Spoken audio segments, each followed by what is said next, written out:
Choosing a college at 18 is never easy, but when your last name is James, every decision comes with a national spotlight. Earlier this year, 17-year-old Bryce James publicly pledged his future to the Arizona Wildcats of the NCAA. He posted on Instagram with the caption, "100% committed to the Tucson-based program." He cited the full collegiate experience as key reasons for his choice, saying, "For me personally, I'd probably say the environment. I knew the fans really enjoy coming to the Arizona games, and they like to get rowdy and loud."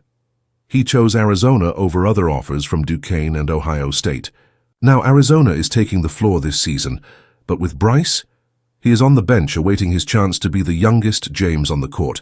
Yet conspicuously, he's been absent from the early action, and it channeled excess speculation about his treatment in Arizona, a college he chose for himself. Bryce James went to the wrong college. The clip zeroed in on a video where Bryce was seen. Throughout the game, camera kept panning directly to Bryce James, who looked visibly ready. The camera's on Bryce James. They're ready for him to get in the game. Yet he was never taken on board. The video even claimed Tommy Lloyd doesn't have enough faith to put him in the game yet. But was it true? Well, before Tommy Lloyd, a certain confidant of Bryce's father, LeBron, chimed in to defend Bryce. Former NBA player and LeBron James's longtime ally Richard Jefferson jumped into the conversation. He posted a dismissive response. "You have no idea what you're talking about." Jefferson has long stood by LeBron, not just as a former Cavaliers teammate, but as a friend, more like a buddy. His comment only underscores the scrutiny under which the James family has to operate. First, it was Bronny, who had to go through a public trial even before his debut. Maybe all Coach Lloyd wanted to do was to protect Bryce from facing the same hurdles. He is only 17 with all the weight of the world and his surname on his shoulders. It is certain that Bryce is being considered for a red shirt. As Coach Lloyd made it clear before the season, "My job is to respect him as a person and help him with his own journey." And that's our plan at Arizona. We got no extras. Let's just help this kid develop into a great young man, and I think that's what his family wants and what he wants, and we're going to help him with that. He knows what he is doing. "We treat Bryce just like we treat every other guy," Arizona coach Lloyd had said earlier this summer. "He shows up every day with a smile on his face. My hope for him is everybody gives him space and lets him develop into his own version of Bryce James. He is a great young man, so let's let that come out and not overwhelm him with stuff he has no control over." If we look at the Wildcats' backcourt and wing rotation, it is already packed. Experienced contributors and freshmen who were brought in specifically to play right away. Senior guard Jaden Bradley anchors the offense. Senior guard Anthony Delorso provides shooting and veteran presence. The incoming freshman Braden Burries, guard, and Koa Pete, forward, were both five-star recruits expected to compete immediately.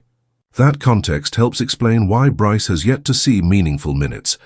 It ultimately diminishes the claims of the video.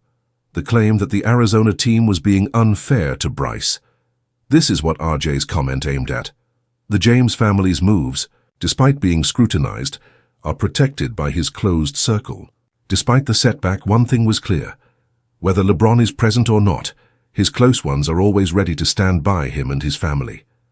Furthermore, the sustained approach Arizona is taking with Bryce may actually be the smartest move. The James family has already seen how unforgiving public impatience can be. With both Bryce and Bronny tasting their own versions of public perusal, LeBron himself is confronting the same cycle at the highest level. Questions about how much longer he can play and whether he can coexist with Luka Doncic in LA are arising. And everyone has something to add on that. What's next for LeBron James and the Lakers? Paul Pierce recently commented about LeBron James' future in Los Angeles. This is a running topic, and everyone seems to be chiming in. We are seeing the Lakers thrive early in the 2025-26 season, even before James has played a game. On this, Pierce offered what he called a realistic take. He is suggesting the 40-year-old legend should come off the bench once he returns from his sciatica injury. Let's make it work, for this to work, like when LeBron comes back.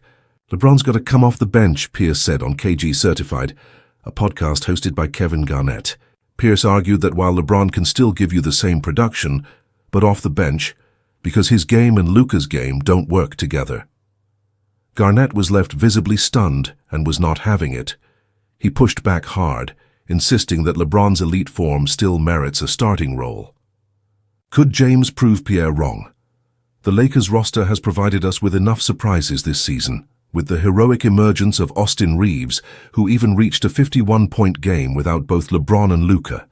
It remains unclear how James will fit in once he returns, and now that we are closer to seeing him play, whether LeBron adapts to this new dynamic or wants to reclaim his throne would define the Lakers' season. Thank you for watching. Please don't forget to hit the subscribe button, like and share. Till next time.